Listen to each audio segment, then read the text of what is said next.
ሰላም ቸርነትና ምሕረት በሁላችሁ ላይ ይሁን። ኢየሱስ ጌታ ነው። አሜን። ሕያው ስም ክፍል 7ን ትንቢተ ኤርምያስ ምዕራፍ 46 ቁጥር 18ን በኢየሱስ ስም ለእናንተ አበስራችኋለሁ።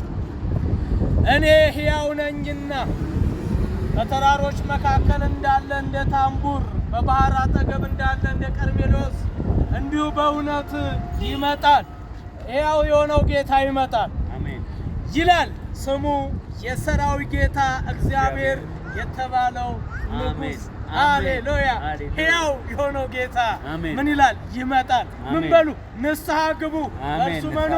እኛ ለሚመጣው ጌታ ክብር እንሰጠዋለን። ዝቅ ብለን በመስቀል ላይ ሙቶ ሕይወት እንደሰጠን እኛም ተንበርክከን ለእሱ ክብር እንሰጠዋለን። የኔ ወንድሞች፣ የኔ እህቶች በማንም ፊት አልተንበረከክንም፣ በንጉሡ ፊት ግን ተንበርክከናል። ጉልበት ሁሉ ለእኔ ይንበረከካል፣ ምላስ ሁሉ ኢየሱስ ጌታ ነው ብሎ ይናገራል ተብሎ ተጽፏል። ለዚህ ጌታ ክብር ይሁንለት።